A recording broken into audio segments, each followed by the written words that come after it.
the Black Panther's allies and villains. Most superheroes have a few friends, some sidekicks, a nemesis or two. The Black Panther has an entire kingdom, and when we finally get to see Wakanda in Marvel's Black Panther, debuting in theaters on February 16th, we'll get to meet both the allies and the enemies of the Wakandan throne. The royal family. T'Challa is the son of King T'Chaka and Queen Ramonda. T'Chaka was the previous king of Wakanda and previous Black Panther. After his death, both titles passed on to his son T'Challa.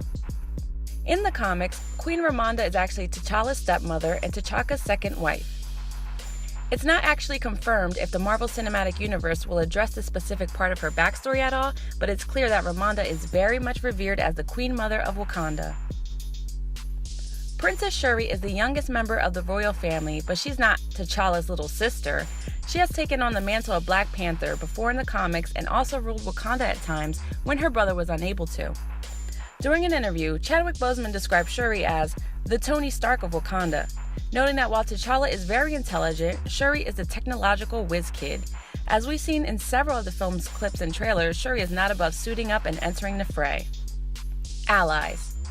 The Dora Milaje, or Adored Ones, are the king's personal bodyguards.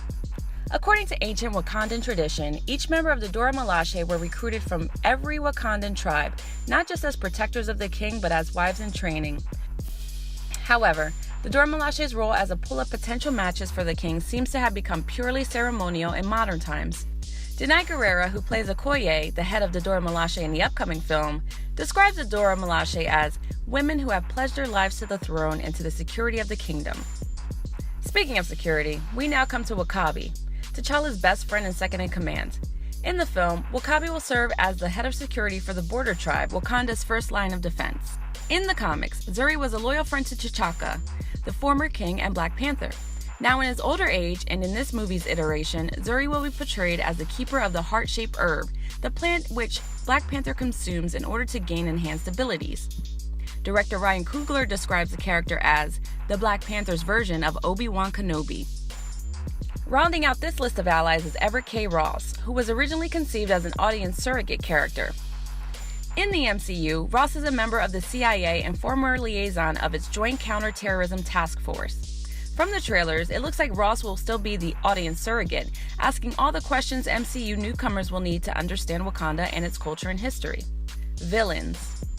M'Baku is the leader of Wakanda's mountain tribe, the Jabari, who opposed T'Challa's claim to the throne.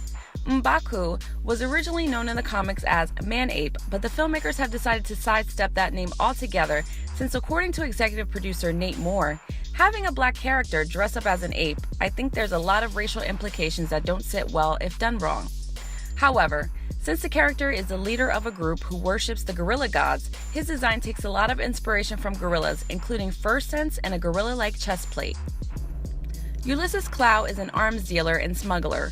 Introduced in the MCU in Avengers Age of Ultron, we see that Klaue has access to Wakanda's valuable vibranium. Played by Andy Serkis, Klaue insists that El Dorado is actually in Wakanda and he's seen it.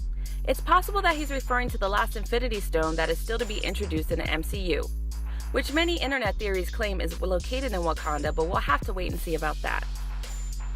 Klaue has aligned himself with Eric Killmonger, who has his eye on the throne and all of its secrets.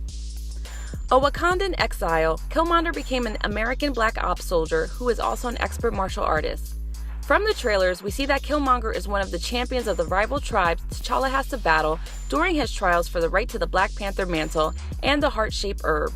Killmonger also manages to get his hands on his own vibranium suit, revealing it in a standoff with the Dora Milaje. Killmonger is poised to be a true threat to T'Challa, with just as many villains opposing the new king and his allies. That's it for this week, and we'll hope you'll join us for our next video where we'll discuss the cultural influences on the fashion and design of Wakanda, and also where Black Panther fits into the landscape of Afrofuturism. Thanks for watching, and we'll see you then.